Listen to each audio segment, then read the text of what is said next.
Hello বন্ধুরা, creative ক্লাসরুমে তোমাদের সবাইকে স্বাগতম। আশা করি সবাই ভালো আছো। আজকের ভিডিওটি থাকছে প্রাথমিক বিদ্যালয় কবে খুলবে এই বিষয় নিয়ে। কবে খুলছে প্রাথমিক বিদ্যালয় জানা যাবে আজ। কোটা সংস্কার আন্দোলন ঘিরে উদ্ভূত পরিস্থিতির কারণে দেশের সব সরকারি প্রাথমিক বিদ্যালয় অনির্দিষ্টকাল বন্ধ ঘোষণা করে সরকার। প্রাথমিক বিদ্যালয়গুলো কবে খুলবে সে বিষয়ে আজ সোমবার 29 জুলাই সিদ্ধান্ত হবে বলে প্রাথমিক ও গণশিক্ষা মন্ত্রণালয় সূত্রে জানা গেছে। এর আগে চলতি সপ্তাহে প্রাথমিক বিদ্যালয় খুলে দেওয়া হতে পারে বলে জানা গিয়েছিল।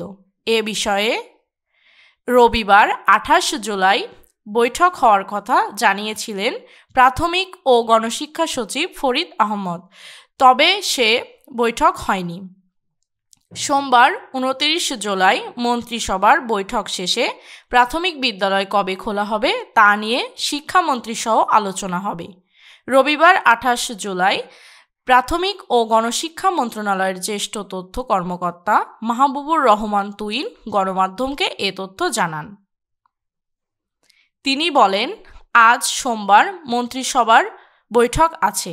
বৈঠকে শিক্ষা প্রতিষ্ঠান নিয়েও আলোচনা হতে পারে। তিনি আরও বলেন, মন্ত্রিসভার বৈঠক শেষে শিক্ষামন্ত্রীর সঙ্গে আলোচনা হবে, সেখানে কোনো সিদ্ধান্ত হলে জানানো হবে। অর্থাৎ তোমরা বুঝতে পারছো, প্রাথমিক বিদ্যালয় কবে খুলবে এই সিদ্ধান্ত যদি আজ জানা যায় তাহলে মাধ্যমিক বিদ্যালয় খোলার সম্পর্কেও তথ্য আমরা জানতে পারবো। অর্থাৎ প্রাথমিক বিদ্যালয় খোলার খুব দ্রুতই মাধ্যমিক বিদ্যালয়গুলোও খুলে দেওয়া হবে।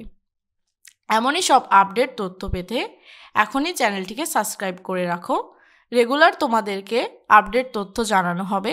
ধন্যবাদ সবাইকে। এই ভিডিওটি এই পর্যন্ত। ভিডিওর কোনো অংশ ভালো লাগলে অবশ্যই একটি লাইক করবে এবং বন্ধুদের সাথে শেয়ার করবে।